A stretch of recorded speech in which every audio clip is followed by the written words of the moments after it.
New Orleans, always a go-to spot for U.S. tourists.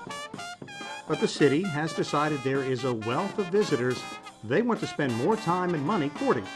They've already been won over by China's social media. WeChat, oh my gosh, every day I WeChat. I never thought I would ever say that. Now, New Orleans is making a big investment. You know, China has been on our radar for about 6 years. Probably we were behind the curve. We didn't want to put a lot of money into China yet.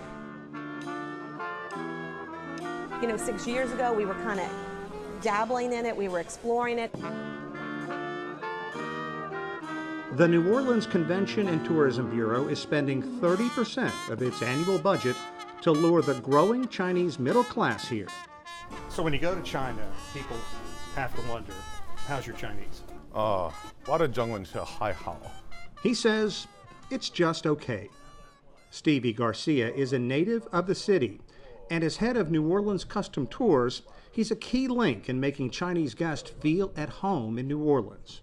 New Orleans just signed a contract with a Chinese tourist company, and Garcia spends a lot of time with tour groups from Beijing, Shanghai, and elsewhere. One of the new big things is feeling special. You can do whatever you want here. Architecture, obviously the birthplace of jazz, live jazz is really popular. You have the food, you know, I mean, we have some of the greatest food in the world. We always compete with New York City for food, and they've got, 15 times more people than we do.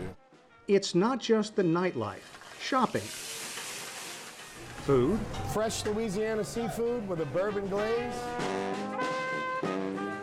and, of course, Bourbon Street. Go make some noise! And then there are people who actually get out of the city. There's a lot to see out in the very rural areas, including swamp tours with alligators, turtles, bald eagles. This one's probably about 7 foot. And ask, what is the one thing Chinese tourists love? And the answer is a New Orleans staple. The Mardi Gras themed parties. A few years ago, New Orleans was deciding where to put their promotional money, Brazil or China.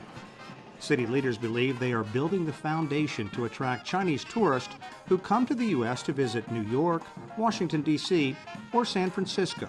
We're secondary, we understand that, but when you're in the United States and you're close enough to New Orleans, pop over, because it's going to be the best 2 days of your life.